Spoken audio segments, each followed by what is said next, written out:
අයිබෝන් සුබ දවසක් සියලුම දෙනාට. ඉතින් අද මම ඔයාලත් එක්ක සම්බන්ධ වෙන්නේ රාජ්‍යසේවයට බලාපොරොත්තු වෙන රාජ්‍යසේවයට පැමිණීමට බලාපොරොත්තු වෙමින් ඉන්න ඔයාලා සඳහා අලුතෙන්ම ගැසට් නිවේදනයක් නිකුත් වුණා. දේශීය ආදායම් සේවා විභාගයේ දේශීය ආදායම් සේවය සඳහා බඳවා ගැනීම විභාගයේ ගැසට් නිවේදනය නිකුත් කරලා තිබෙනවා. මෙතන මේකේ ඔයාලා දන්නවා දැන් ඇප්ලිකේෂන් කෝල් කරලා තියෙන්නේ. ඇප්ලිකේෂන් කෝල් කරන අවසාන දිනයේ බෝඩ ඔයාලා දන්නවා මාර්තු 14 තමයි තියෙන්නේ. සිසිපාව 2025 මාර්තු 4 3/14 දිනය ඇප්ලිකේෂන් කෝල් කරන අවසාන දිනයේ බවට නිවේදනයේ සඳහන් වෙනවා. ඉතින් මේ සම්බන්ධව පන්ති මේනට ආරම්භ කරමින් යන. ඉතින් මේ ආරම්භක දේශනය ඔයාලා මම හිතන්නේ කිප දෙනෙක් පිට සමග සම්බන්ධලා ඉන්න ඕන මාව හොඳට ඇහෙනවා ඇති. ඉතින් අපි පටන් ගමු. මම ඔයාලට මුලින්ම අද කියන්න මෙන්න මේ තනතුර නැත්නම් මේ රැකියාව සම්බන්ධ පොඩි හැඳින්වීමක් සහ ගැසට් නිවේදනය සම්බන්ධව සඳහන් වෙලා තිබුණු කාරණා කීපයක්. එතකොට මේක දේශීය ආදායම් සේවයට බඳවා ගැනීමක් සිදු කරන්නේ. එතකොට ඔයාලා දන්නවා මේක මෙම සේවය නැත්නම් මෙම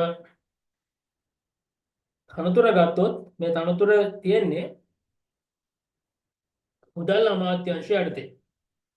එතකොට මුදල් අමාත්‍යාංශය යටතේ තියෙන කියන අමාත්‍යාංශයට මුදල් අමාත්‍යාංශයට අයත් තමයි මේ තනතුර පිළිතුරු ලබන්නේ. එතකොට මේකේ කියන ගැසට් නිවේදනයේම සඳහන් වෙනවා ඔයාලගේ වැටුප් පරිමාණය ලක්ෂ්‍ය සීමාව ඉක්මවා යන වැටුපක් ලබා ගන්න හැකියාව පවතිනවා. බඳවා ගන්න තු මිනිස්ට්‍රේනියට.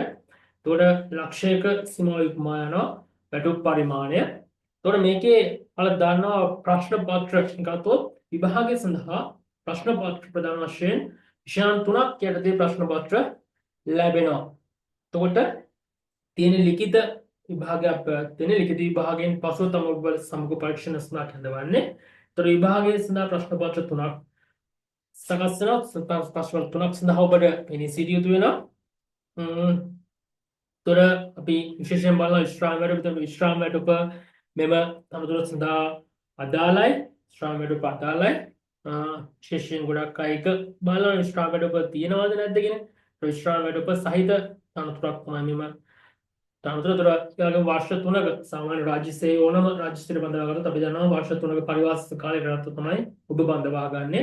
එතකොට එතෙන්දී පළමු වන කාර්යක්ෂමතා කඩන විභාගය සමත් විය යුතුයි කියලා සඳහන් වෙනක සෑම රජයේ සේවයට බඳවා ගැනීමකදීම පොදු කාරණයක් ලෙස අපි දකින්නේ. ඒක බඳවා ගැනීම සුදුසුකම් විදියට මෙතෙන් සඳහන් වෙනවා ශ්‍රී ලංකාවේ පුරවැසියෙකු විය යුතුයි. ඒ විශිෂ්ට චරිතයකින් යුක්ත විය යුතුයි. දිවයින ඕනෑම ප්‍රදේශයක සේවය කිරීම සඳහා කායික හා මානසික සහ අනායෝගික යෝග්‍යතාවයකින් යුක්ත වෙන්න ඕන කියලා තියෙනවා. ගම යම් ආගමික නිකායක පූජකවරයන් දරන තැනැත්තෙකු නොවිය යුතුයි. විවෘත තරග විභාගය සඳහා වාර දෙකකට වඩා පෙනී නොසිටිය යුතුයි. පෙර සේවා ව්‍යවස්ථාව යටතේ අයදුම් කරන ශ්‍රී ලංකා දේශීය ආදායම් සේවයේ දෙක වැනි ශ්‍රේණියට බඳවා ගැනීම විභාගය සඳහා පෙනී සිටි වාර ගණන අදාළ පෙරට නොලැබේ කියලා. කියන වාර දෙකකට වඩා පෙනී සිටින්න බෑ කියලා තියෙනවා මේ විභාගය සඳහා. බඳවා ගැනීම සඳහා අවශ්‍ය සියලු සුදුසුකම් ඉල්ලුම්පත් බාර ගන්න අවසන් දිනට සෑම ආකාරයකින්ම සම්පූර්ණ කරලා තියෙන්න ඕනේ. එතකොට මෙතෙන්දී තව අධ්‍යාපන සුදුසුකම් විදිහට ගත්තම දක්වලා තිබ්බ අපිට අවුරුදු 28කට අඩුයි නම් කියන්නේ දැනට ඔබ රාජ්‍ය සේවයේ සේවයකින් නොවේ නම් රාජ්‍ය සේවකයෙක් මෙතන කාරණා දෙකක් සඳහන් වෙනවා. කියන්නේ රාජ්‍ය සේවයේ නොවේ නම් ඔබගේ වයස් සීමාව වයස අවුරුදු 28ට වෙන්න ඕනේ. 28ට වඩා අඩු වෙන්න ඕනේ. ඔබ රාජ්‍ය සේවකයෙක් නම් වයස අවුරුදු 35ට වඩා අඩු වෙන්න ඕනේ කියලා. ඒ කාරණා දෙක යටතේ ඔබට ආයුධම් කිරීමේ හැකියාව පවතිනවා. මෙන්න මේ කාරණා ටික තියෙනවා. අධ්‍යාපන සුදුසුකම විශ්වවිද්‍යාලයකින් අධ්‍යාපනයක් කියන උපාධියක් අනිවාර්යයෙන්ම තියෙනවා. මේ උපාධියත් අනිවාර්යයෙන්ම දෙවන පන්තියේ සාමාර්ථයක් සහිත උපාධියක් තියෙනවා. එන දෙවන පන්තියේ සාමාර්ථයක් සහිත උපාධියක් අපි කියන්නේ සෙකන්ඩ් ලෝවර් කියන සෙකන්ඩ් ලෝවර් එකක්වත් අඩුම ගානේ තියෙන්න ඕනේ. මෙම තනතුර සඳහා ආයුධම් කරන්න නම්. පස්සේ අර මගේ වයස් සීමාව තියෙනවා. එතකොට ඔයාලට වයස ගැටලුවක් නම් ඔබ ආයුධම් කරපු උපන්දිනේ 2003 3/14 වෙනි දින හෝ ඊට පෙර හා 1997 3/14 දින හෝ ඊට පසුව යෙදී ඇතනම් පමණයි මේ සඳහා යොදුම් කරන්න පුළුවන් වෙන්නේ. අනිත් කාරණා තමයි රාජ්‍ය හෝ පළාත් රාජ්‍ය සේවයේ නියුතුවන්ට උපරිම වයස අවුරුදු 35ක් වේ. රාජ්‍ය සේවයේ නියුතු අපේක්ෂණ රාජ්‍ය සේවා කොමිසම සභා ශක්‍ර ලේඛාංක 1/2029 විනයානුකූල දනෝන් ලබා නොතිබිය යුතුයි. ඒ තමයි රාජ්‍ය සේවයක් කියන්න තියෙන එකම කොන්දේසිය වෙන්නේ. මෙතෙන් තියෙනවා සමග පරීක්ෂණය සහ ඒ සම්බන්ධ කටයුතු තමයි පොඩි පැහැදිලි කිරීමක් කරන විභාග කියන. තොර විෂයන් වලට තුනක් තියෙනවා. විෂයන් තුනක් ගත්තොත් පළවෙනි එක අවබෝධය.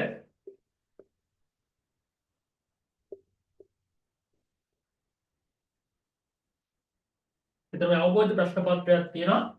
ඒ වගේම තව තියෙනවා බුද්ධි පරීක්ෂණය අපි කියන IQ.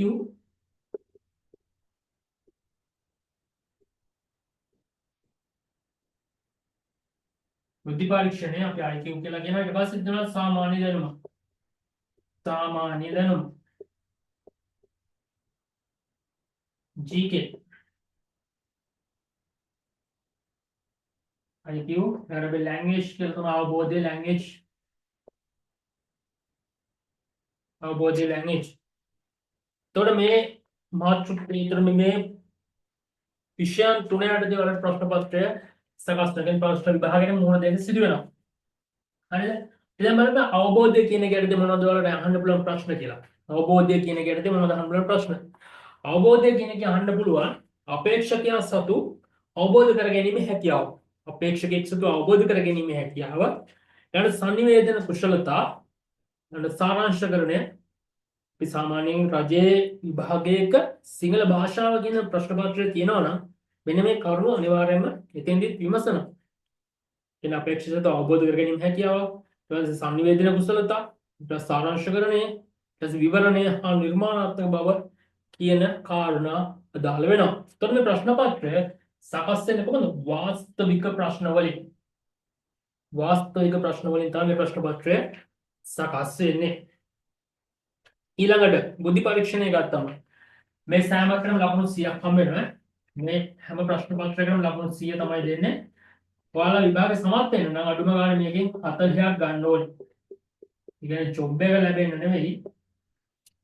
විභාග සමත් වෙන්න මේ ප්‍රශ්න පත්‍රයකින් ලකුණු 40ක් ගන්න තනතුරට يعني සමග පරීක්ෂණ කැඳවන්නවත් ඔබ විභාගේ සමත් කියලා තීරණය කරන්න මේ විභාග මේ ප්‍රශ්න හැම ප්‍රශ්න පත්‍ර හැම එකම ලකුණු 40ට වඩා තිබ්බොත් තමයි.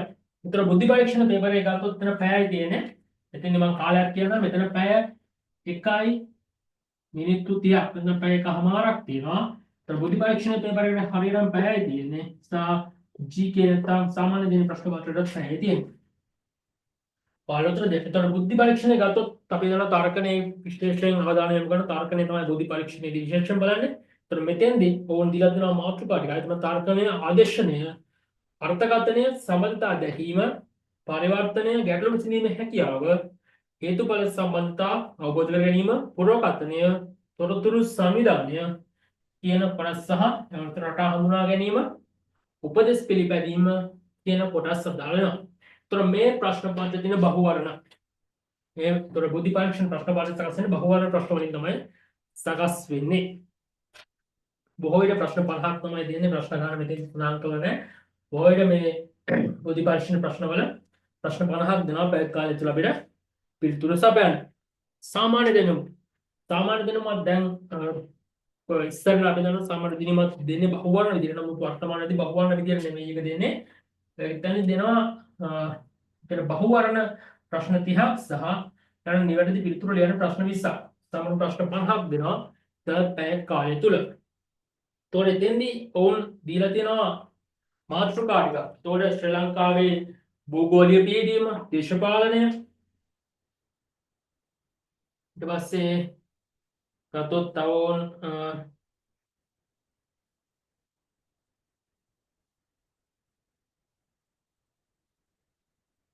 ශ්‍රී ලංකාවේ භූගෝලීය පියවීම, දේශපාලනය, ආර්ථික, සමාජීය හා සංස්කෘතික පරිසරය ඇතුළු ශ්‍රී ලංකාවේ මුළු පරිසරය පිළිබඳ සහ අන්තර්ජාතික වශයෙන් වැදගත් වන්නා වූ කාලීන තත්ත්වයන් විද්‍යාත්මක සහ තාක්ෂණික වර්ධනයන් පිළිබඳ දැනීම පිරික්සීම සඳහා බහුවර්ණ හා කෙටි පිළිතුරු සැපයීමේ වර්ගයේ ප්‍රශ්නාවලියකින් නැත්නම් ප්‍රශ්න වලින් ප්‍රශ්න පත්‍රය සමාන්විත වෙනවා කියලා තමයි සඳහන් වෙන්නේ. එතකොට පැහැදිලි කොහොමද ප්‍රශ්න පත්‍ර සකස් වෙන්නේ? එතකොට මෙතන වාස්තවික කියලා කියන්නේ අපි කියනවා කෙටි ප්‍රශ්න එතෙන් යොමු වෙන්නේ නැහැ. ඔයාලට කෙටි පිළිතුරු ලියන ප්‍රශ්න ගොඩක් යොමු වෙන්නේ නැහැ අවබෝධය තුළ. එතෙන්දී අදාළ දැන් අපි දන්න සාරාංශකරණය වගේ කිව්වොත් එතන ඡේදයක් දීලා අපිට ඒක වචන ගන්නකට සාරාංශ කරන්න තමයි. ඒතර ඒක වාස්තවික ප්‍රශ්න. අන්න ඒ වගේ ප්‍රශ්න තමයි අවබෝධය තුළ ලැබෙන්නේ. බුද්ධ පරීක්ෂණය තුළ කෙලින්ම කෙටි ප්‍රශ්න කියලා සඳහන් කළ දෙන කෙටි ප්‍රශ්න ලැබෙන්නේ. සාමාන්‍ය දැනීම තුළ කෙටි ප්‍රශ්න බහුවර්ණ ප්‍රශ්න 30ක් සහ නිවැරදි පිළිතුරු ලියන ප්‍රශ්න 20ක් ලැබෙනවා. ප්‍රශ්න 50යි. මේ විදිහට තමයි ප්‍රශ්න පත්‍රයේ සමාන්විත වන්නේ. right? ඒතර ආයුම් කිරීම. ඒතර මේවා විභාග ස්ථාන මාධ්‍ය ගත්තොත් සිංහල දෙමළ සහ ඉංග්‍රීසි මාධ්‍යයෙන් පවත්වනවා කියලා සඳහන් වෙනවා. කියන්නේ විභාගයේ මාධ්‍ය තුනෙන්ම පවත්වනවා. සිංහල ඉංග්‍රීසි සහ දෙමළ කියන. ඒතර ඔයාලට කැමති භාෂාවකින් විභාගයට පෙනී සිටින්න පුළුවන්. සිංහල භාෂාවෙන්ද බලයන්නේ ඉංග්‍රීසි භාෂාවෙන් දෙමළ භාෂාවෙන් කියන එක ගැටලුවක් වෙන්නේ නැහැ. ඒ වගේම ප්‍රශ්න පත්‍ර තුනටම අනිවාර්යයෙන්ම ප්‍රශ්න පත්‍ර තුනක් තියෙනවානේ. ඒ තුනටම අනිවාර්යයෙන් ඔබ පෙනී සිටිය යුතු වෙනවා. හරිද? මේවා ආයුම් කරද්දී ඔයාලා අනිවාර්යයෙන් මාධ්‍ය තෝරන්න. පස්සේ මාධ්‍ය වෙනස් කිරීමේ හැකියාවක් නැහැ කියලා උන් ගැසට් නියමයක් නැහැ. නිසා ඔයාලා පස්සේ මොන ඔයාලගේ ආයුම් කරද්දී ඔන්ලයින් ආයුම් කරන්න තියෙන යම්කිසි ගැටලුවක් කළා ඔබ මාධ්‍ය නිවැරදිව තේරුවේ නැත්නම් නැවත ඔබට මාධ්‍ය වෙනස් කිරීමේ ගැටලුවක් පවතින්න පුළුවන්. එතකොට ඔබට ලැබෙන මාධ්‍යයෙන් ප්‍රශ්න පත්‍ර පිළිතුරු සපයන ණයක ඔබට වෙන ලොකු හානියක්. හරි ඊට පස්සේ ආයුම් කිරීම. exam fees එක රුපියල් 1200යි. එතකොට මේ ගෙවීම ඔයාලට විවිධ ක්‍රම ඔස්සේ දැන් තාක්ෂණයේ දියුණුවීමත් සමග විවිධ ක්‍රම භාවිත කරන්න පුළුවන් කියන එක තමයි ඉතින් සඳහන් වෙන්නේ. මොකද්ද? ඒතකොට ඔන්ලයින් බැංකින් කරා ගෙවන්න. as a credit card පුළුවන්. ඔන්ලයින් බැංකින් පුළුවන්. ඊට පස්සේ debit card with the facilities of internet transaction කියන අන්තර්ජාල ගෙවීම් පාසුකම් මගින් ගෙවන්න පුළුවන්. ඊට පස්සේ ලංකා බැංකුව ඔන්ලයින් බැංකු ක්‍රමය හරහා ගෙවන්න පුළුවන්. ඕනෑම ලංකා බැංකු ශාඛාවකින් ගෙවන්න පුළුවන්. ඒතර මේ ක්‍රම හතරටම වලට මෙම විභාගය සඳහා මුදල් ගෙවන්න පුළුවන්. මුදල් ගෙවන ගාස්තු වෙන්නේ 1200ක්. හරිද? ඔයාලා ආයුම්පත් යොමු කරන්න මේ මාර්ගගත පද්ධතිය යොමු වුණාම එතන උපදෙස් දෙන උපදෙස් නිවැරදිව කියවලා ආයුම්පත් සම්පූර්ණ කරන්න. මොකද උපදෙස් පත්‍රිකාව ඩවුන්ලෝඩ් කරගෙන තමයි ආයුම්පත් සම්පූර්ණ කරන්නේ. මොකද යම් කිසි ගැටලුවක් වෙන්න පුළුවන්. ඒ නිසා ගැටලුව වෙන්න කලින් අපි ආරක්ෂා වෙන්න ඕනේ. ඒ නිසා හොඳම දේ තමයි උපදෙස් පත්‍රිකාව හොඳින් එකපාරක් කියලා තේරෙන්නේ නැත්නම් දෙපාරක් හරි කියවලා හරියට උපදෙස් ටික පිළි අරගෙන ඔයාලා ආයුම්පත් සම්පූර්ණ කරන්න සූදානම් වෙන්න. එතකොට ඒ කරලා ඔයාලට විභාගයට ආයුම් කරන්න පුළුවන්. මෙතන පහලින් දීලා තියෙනවා ගෙවීම් ලැබුණු බවට. මම හිතනවා ඔයාලට මොකක්ද ගැසට් නිවේදනය නැත්තම් මේක ෆොටෝ එකක් හරි ගා ගන්න සහ නැත්තම් මම මේකේ PDF එක ඔයාලා group එකට WhatsApp group එකට දාන්නම්. අද දිනේ සම්බන්ධ වෙලා මගේ WhatsApp group එකේ කවුරු හරි නැති කෙනෙක් ඉන්නවා නම් එකක් මම කියන්නේ මෙතෙන්දිම මෙන්න මේ නම්බරේට WhatsApp පාඩයක් දාන්න.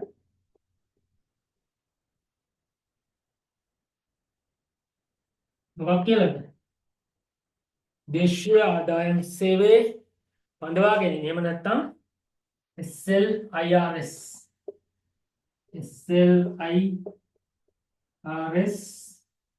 ක්ලාස් කියලා WhatsApp message එකක් දාන්න. ඒ මොකද අපිට පුළුවන් මේ group එකට එයාලව add කරන්න. right. තනතුර ගැන මම හිතන්නේ ඔය සම්බන්ධ තමයි තියෙන අපි මෙතන මුදල් අමාත්‍යාංශයට තමයි කටයුතු කරන්න තියෙන්නේ.